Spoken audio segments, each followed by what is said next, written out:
کیوں نہیں ہوتا اور جہیز ایکٹ ہے کیا کہتا ہے؟ جی جناب گزارش یہ ہے کہ یہ جو جہیز ہے، ایک چیز تو میں یہ واضح کر دینا چاہتا ہوں کہ جہیز لعنت نہیں ہے، اس کی کریکشن کی ضرورت ہے۔ اگر جہیز لعنت ہوتا تو نبی علیہ السلام اپنی صاحبزادیوں کو جہیز دے کے روانہ نہ فرماتے، اور حضور نبی کریم صلی اللہ علیہ وسلم نے خود شادیاں کی ہیں، ازواج مطہرات بھی جہیز لائی ہیں۔ میں یہاں ایز اے ایگزامپل بطور دلیل یہ کاؤنٹ کرنا چاہتا ہوں، حضرت سیدہ خاتون جنت سیدہ فاطمہ الزہرا سلام اللہ علیہا کی جب حضور علیہ السلام نے حضرت علی پاک سے شادی کی ہے تو اس موقع پہ نبی علیہ السلام نے ایک چادر دی ہے، بان کی ایک چارپائی تھی، چمڑے کا ایک گدا تھا جس کے اندر روئی کی بجائے کیا تھا، یہ کھجور کی جو ہے وہ چھال بھری ہوئی تھی، ایک مشک جو ہے وہ نبی علیہ السلام نے، یہ پانی بھرنے کے لیے ہوتی ہے، وہ حضور نے جہیز کے اندر دی ہے، اور 2 چکیاں یہ آٹا پیسنے کے لیے جو ہوتی ہیں، ستو پیسنے کے لیے،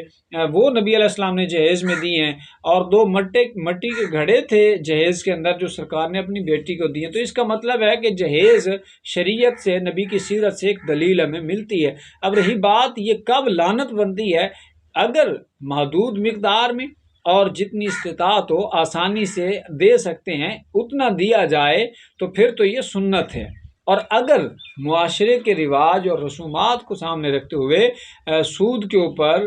قرض لے کے اگر کوئی بیٹی کو یوں جہیز دیتا ہے اتنی زیادہ مقدار میں کہ کئی سالوں تک پھر وہ جو ہے وہ قرض اور سود نہیں اتار سکتا ہے، اس کو معاشرتی برائیوں کا سامنا کرنا پڑتا ہے، تذلیل ہوتی ہے، تو پھر یہ لعنت جا کے بنتا ہے کہ ہم نے شریعت مصطفی کو تو نہ دیکھا، ہم نے رسم و رواج کو دیکھا، لاکھوں روپے کے ہم نے الیکٹرک کا سامان دے دیا، گاڑی بیٹی کو جہیز میں دے دی، اتنے بستر دے دیے، اتنا کچھ دے دیا، تو پھر جو ہے وہ برائی کی طرف۔ رہی بات یہ کہ قانون کیا ہے اس حوالے سے، تو 1976 کے اندر وفاقی سطح پہ ایک قانون بنا تھا کہ جہیز جو ہے وہ لڑکے والے مطالبہ نہیں کر سکتے، اور لڑکی والے اتنا جہیز دے سکتے ہیں جو 5,000 کی مالیت کا ہو، اس سے زیادہ دینا قانوناً جرم تھا، اور اس سے زیادہ کا مطالبہ کرنا بھی جرم تھا، اور اس سے زیادہ دینا بھی جرم تھا، مگر اس کے اوپر عمل درآمد نہ ہونے کے برابر تھا۔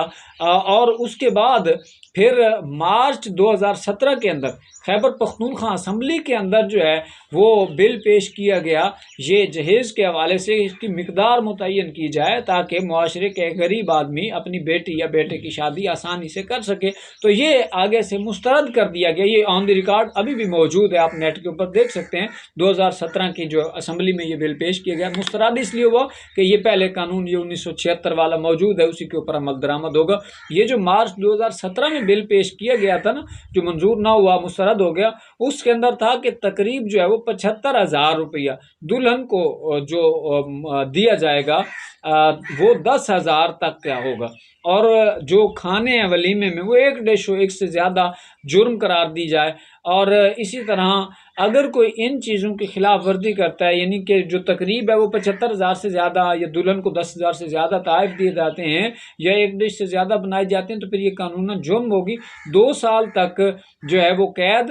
یا پھر 3 لاکھ روپے جرمانہ، یہ دونوں بھی ہو سکتے ہیں۔ یہ تھا، مگر مسترد ہوا کہ پہلے کا یہ جو 76 والا قانون ہے مگر عمل درآمد نہیں ہوتا تھا۔ پھر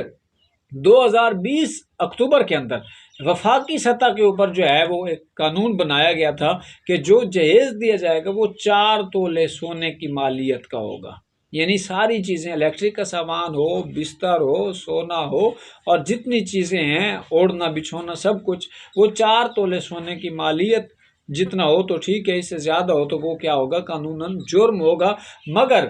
اس وقت جو ہمارے ملک کی صورتحال ہے محترم، گزارش یہ ہے کہ اسلامی قانون نافذ نہیں ہے۔ پاکستان اسلامی جمہوریہ ملک تو کہلاتا ہے، لا الہ الا اللہ کی بنیاد پہ یہ ملک تو ہمیں ملا تھا، اور جب قائد اعظم رحمۃ اللہ تعالی علیہ سے پوچھا گیا کہ جو تم ریاست بنا رہے ہو اس کا قانون کیا ہوگا، تو انہوں نے کہا قانون نیا بنانے کی کوئی ضرورت نہیں، ہمارے پاس قرآن کا جو قانون ہے وہ موجود ہے، حضور علیہ السلام کی سیرت کا، تو اس کے علاوہ اس سے بڑا کوئی اچھا قانون نہیں ہے۔ اگر آج بھی پاکستان کے اندر نظام مصطفیٰ نافذ ہو جائے تو پھر یہ سارے جو قانون ہیں اسلامی ان کے اوپر عمل بھی ہوگا، اور یہ جو معاشرے میں مشکلات ہیں، برائیاں جنم لیتی ہیں، ان سب کا خاتمہ ہو جائے گا۔ میں یہاں ایک اور بھی انڈیا کی ایک آپ کو ایگزامپل پیش کرنا چاہتا ہوں۔ آل انڈیا مسلم پرسنل لا بورڈ نے یہ جہیز کے حوالے سے جو ہے ایک بل پاس کیا ہے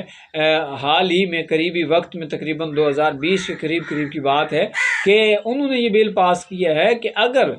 جو متعین کردہ مقدار ہے اس سے اگر زیادہ کوئی جہیز دیتا ہے یا اس کی مطالبہ کیا جاتا ہے تو یہ قانوناً جرم ہوگا، اس کو سزا ہوگی۔ مگر ہمارے پاکستان میں کیا ہے جی، قانون تو بنتے عمل درآمد نہیں ہوتا۔ بہت سارے قانون جو ہے، جس طرح آپ دیکھ لیں وراثت کے معاملے میں ہمارے پاکستان کا قانون جو ہے وہ غیر شرعی اور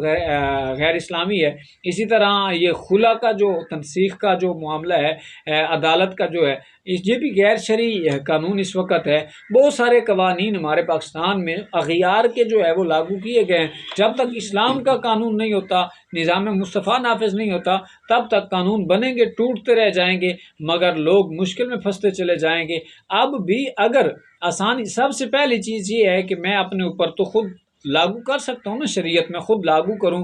اور پھر دوسروں کو میں اس کی دعوت دوں۔ اگر کوئی صاحب استطاعت ہے، بیٹی کو جہیز اچھا خاصا دے سکتا ہے تو وہ لاکھوں روپے میں بھی دے دے تو کوئی ایشو نہیں ہے، شریعت اس کی اجازت دیتی ہے۔ اگر ایک غریب آدمی ہے اور اسے مطالبہ اس کی حیثیت سے زیادہ کیا جاتا ہے تو یہ پھر غیر شرعی ہوگا، یہ مطالبہ کرنے والا بھی گناہ گار ہوگا۔ تو ساری باتوں کا نچوڑ یہ ہے کہ نبی علیہ الصلوۃ والسلام کی سیرت طیبہ ہمارے لیے بہترین نمونہ ہے، رول ماڈل ہے۔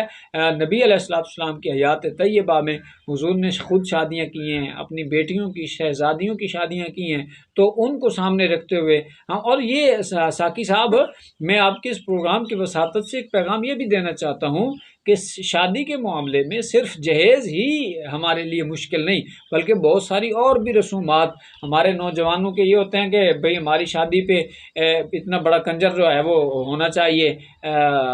گلوکار ہونا چاہیے، اور اتنی گاڑیاں بارات میں ہونی چاہیے، اور اتنی بڑی گاڑی میرے لیے سجا کے لائی جائے۔ یہ ساری چیزیں یہ شریعت کے خلاف ہیں، اس طرح کی مشکلات میں ڈالنا۔ تو آئیں سادگی کی سی زندگی اپنائیں، نبی علیہ السلام کی سیرت طیبہ کو اپنی زندگی میں لاگو کریں، تو پھر زندگی کے ہر موڑ میں آسانیاں نظر آئیں گی، مشکلات ختم ہو جائیں گی۔ تو جب تک ہم خود اپنے آپ کو اسلام کے مطابق ڈال نہیں لیتے، تب تک ہم نہ قانون کو